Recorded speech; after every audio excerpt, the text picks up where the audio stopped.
Well, a really good story bears repeating, right? I mean, it's a good story. You got to tell it twice. There's little bits in each story, though. In each version, they're a little bit different, aren't there? Little things that we tend to tell the story by putting those two things together. And then we create this, we imagine this moment, this fantastic moment that ought to have been directed by Steven Spielberg or James Cameron. That would have cost more. It should have a score by John Williams, though, for sure. Right?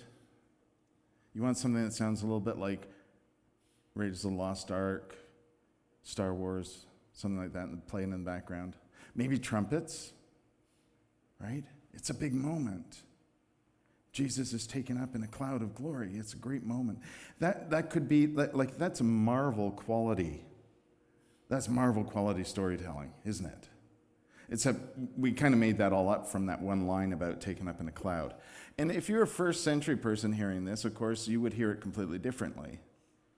Not just because you wouldn't have any idea who Steven Spielberg is.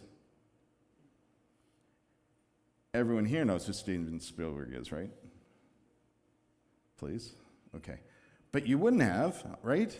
What you would know, though, is that the cloud is a sign of the presence of God. You would also know that in the cosmology of your day, earth, heaven, Jesus goes up because that's where heaven is. Right? Exactly how we would think of that today. Not at all. That's why we imagine this great moment that has, great special effects and everything. In fact, if you watch many of the TV or movie versions of this story, that is what happens. It's a big moment. It's not like in The Simpsons when Homer just disappears into the hedge. And I bet some of you knew that because you saw the meme, right? Probably on Facebook, right? Where he just vanishes into the hedge. Which they stole, by the way, from Field of Dreams, where the guys disappear into the corn, unless you haven't seen Field of Dreams, in which case I completely spoiled the movie for you. But the thing is, we imagine it with our 21st century minds that this is what it would have looked like. Because it's a big moment. It's a big, glorious moment when Jesus is glorified and risen into... Except that's not the point of the story, I don't think. I think the point of the story is, as actually Marin quite pointedly said earlier, it's in the talk. That's where the point of the story is. Because in the talk, what we learn is, I am literally passing the baton to you. We learn, it's time for me to go, but you know what you're going to do. You know what you're going to do. And even then, in Acts, the disciples respond with, so you're the Messiah, you're going to do what the Messiah is supposed to do, right? Which is restore the kingdom, right? You're going to restore Israel to its former glory. Everything's going to be great again. Are you going to do that now? No. That's not what happens. That's not what happens. And it would be really easy to see this as another one of those moments, and I've often done this too before. I've often done this before, I guess, where I've pointed out how often Jesus says something to the disciples, they respond, and then Jesus does one of those face palm things, right? That they just don't get it. But I don't think that's what's happening here. I don't think it's not that they don't get it. I think that Jesus realizes how often they're going to need to be reminded. Every Sunday morning at 10:30. That's how often. No, more often than that even. I think this is one of those moments where Jesus not only realizes they need to be reminded, they need to be reminded that they know what to do and that also that they are empowered to do it. The very next thing that happens in this story, actually, I guess the very next thing that happens in this story is that they elect Matthias as the 12th apostle. But the next thing after that is the Pentecost story, which on the church calendar is the very next thing. Right? Birthday of the church, fire and wind and everything, that great epic story that also ought to be directed by Steven Spielberg? Let's not rush ahead to that just yet. Hang on a second. Because Jesus is telling them that's happening here. It's not just that you know what to do. You have the power to do it. Note, by the way, at the beginning of Acts, in the telling of the story, there's a distinction between the authority of God and the power to act. The word authority is only used for God, but for the disciples, they have the power. Not like He-Man, it's already in them.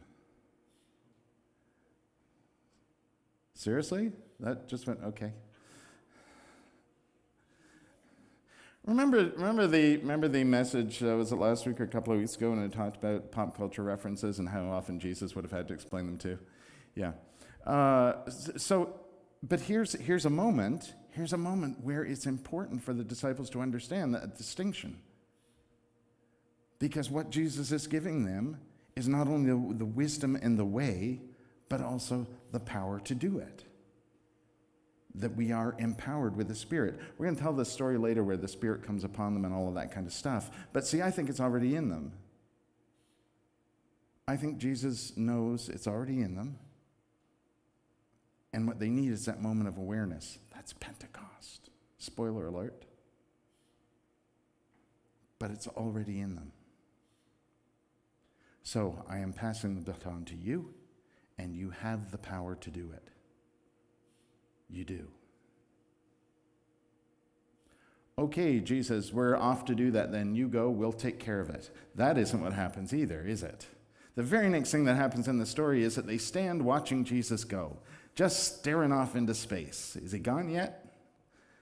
Gosh, those lights are blinding. So what happens next is, in the telling of the story, whoever is telling this story says, these two angelic-like figures appear and have to say to the disciples, why are you standing around staring off into space? Get on with it. We need this constant reminder, apparently, to get on with it. Because this is the moment of transition, isn't it? It's the moment at which, as the Chinook Winds Regional Meeting pointed out with their theme recently, we're at a crossroads. The disciples are at the crossroads. Jesus is leaving.